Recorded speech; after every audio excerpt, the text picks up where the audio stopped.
La vie n'était pas rose autrefois pour les familles. La plupart de nos ancêtres étaient paysans, vivaient de la terre. Si un drame venait à frapper le père ou la mère de famille, la situation était très compliquée pour le survivant.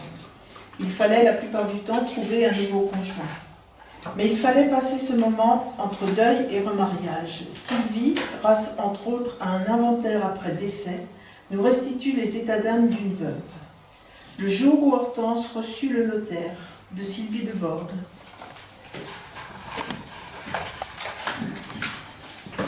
C'est le 8e texte sur les 9. On a un petit repère.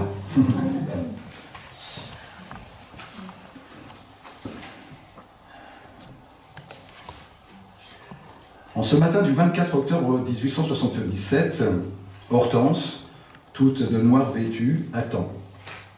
Elle porte encore le deuil de son mari, Victor, décédé le 7 juin dernier. Comme d'habitude, elle s'est levée tôt, elle s'est occupée du cochon, est allée traire la vache, puis a nourri les poules. Une fois ses tâches quotidiennes accomplies, elle a fait manger les enfants, avant de les conduire chez Julie Jourdain, sa voisine et cousine. Julie est la femme de Louis Dumgar, le tuteur choisi, il y a quelques jours, par le conseil de famille pour ses enfants. Là-bas, les bambins ont retrouvé leurs cousins, Casimir et Louis. Hortense espère que les jeux feront oublier ses petits, pour quelques heures au moins, l'atmosphère lourde de la maison. Depuis le mois de juin et le décès de son père, la petite Florentine est devenue très réservée. Du haut de ses 7 ans, elle a vite compris que son papa était gravement malade et sa mort a emporté ses rires.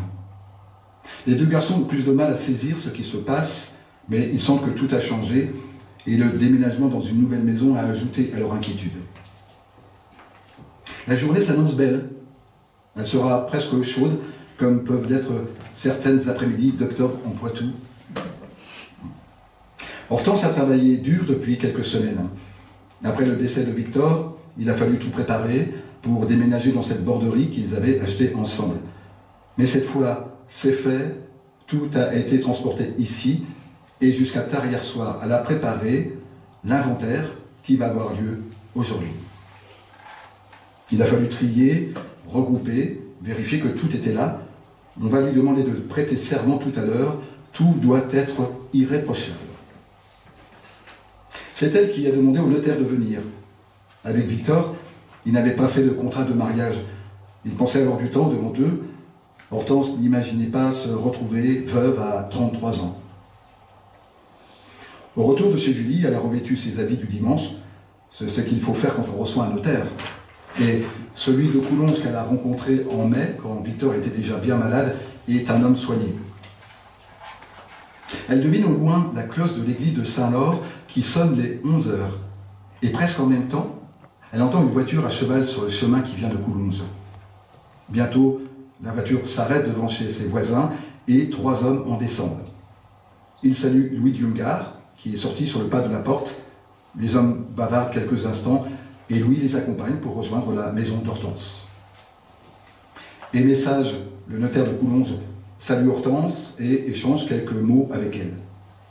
Il lui présente son collègue, ainsi que Pierre Largeau, le greffier qui va s'occuper de la prisée.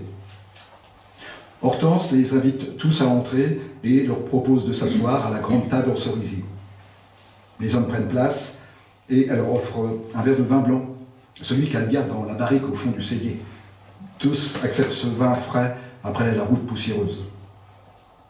Un peu intimidée, Hortense reste debout. Maître Sage lit le début de l'acte. Il précise qu'il est ici à sa demande et cite les témoins présents. Il explique qu'ils vont procéder à l'inventaire et invite Pierre Largeau à commencer la prisée. Il regroupe les divers objets par lot. Ici, des chenets, un garde-sang, une crémaillère et quelques outils, le tout évalué 6 francs. Là, des chandeliers en cuivre et divers objets pour 2 francs. Les lots s'enchaînent et à chaque fois, Pierre Largeau prend le temps d'estimer au plus juste prix pendant que Maître Sage et son associé reportent l'ensemble sur le document officiel. On passe ensuite à la vaisselle et aux ustensiles de cuisine. Puis, c'est le tour des tables, chaises et buffets, du mobilier simple, souvent en cerisier ou en bois blanc. Le greffier passe à l'évaluation des lits. La maison en compte 3. Hortense a un pincement au cœur quand il annonce 90 francs pour son lit à quenouille avec sa belle couverture verte, son couvre-pied en indienne et ses rideaux de coton à carreaux bruns. C'est ce lit qu'elle a partagé avec Victor durant toute leur vie de couple, sauf les derniers temps où elle se réfugie avec ses petits pour essayer de prendre un peu de repos. C'est dans ce lit que sont nés leurs 3 enfants. Pierre Largeau s'attaque ensuite au linge, les draps, nappes, serviettes et torchons. Hortense trouve difficile de voir toutes ces affaires sorties, soupesées, évaluées. Elle a du mal à accepter que ces hommes pénètrent ainsi dans son intimité.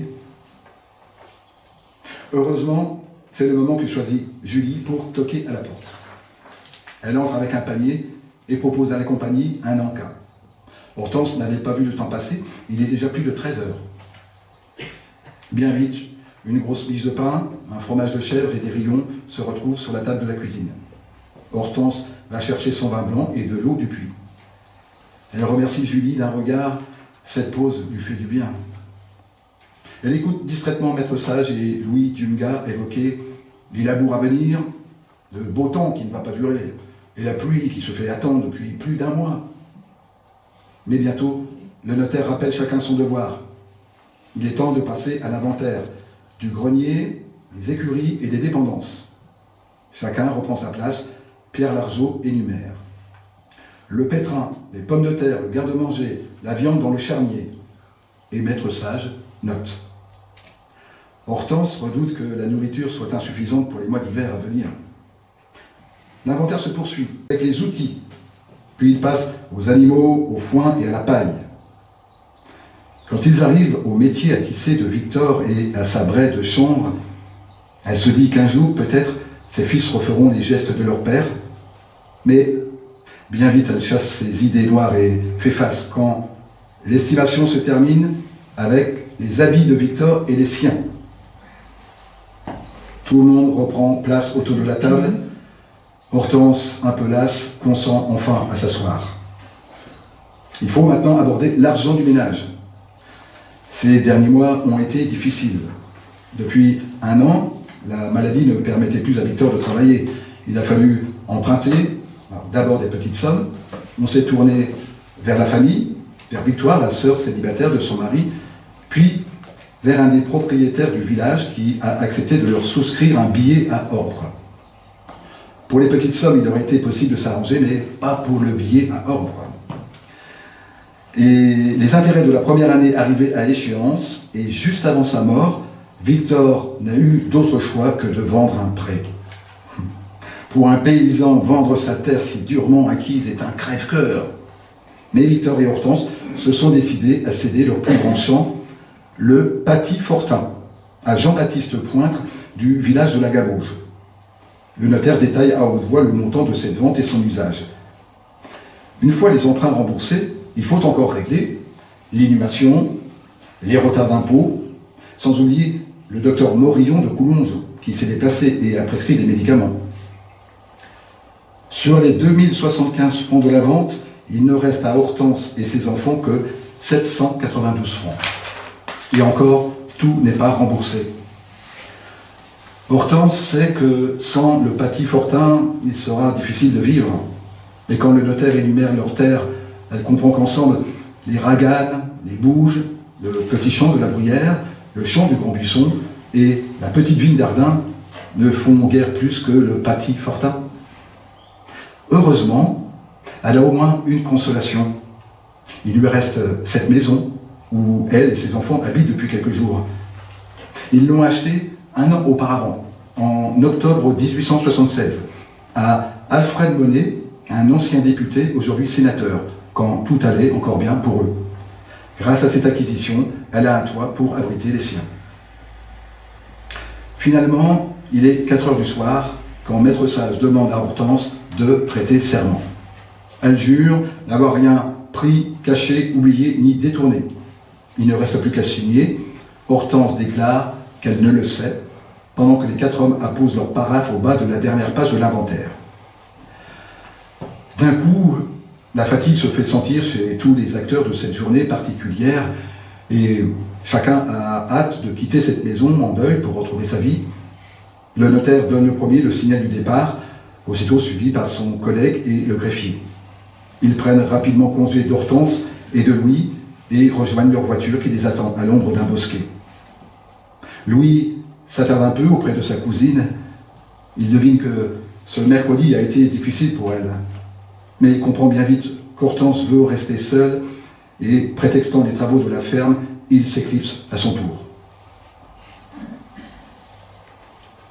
Dans le silence qui s'installe, Hortense entre doucement dans sa maison.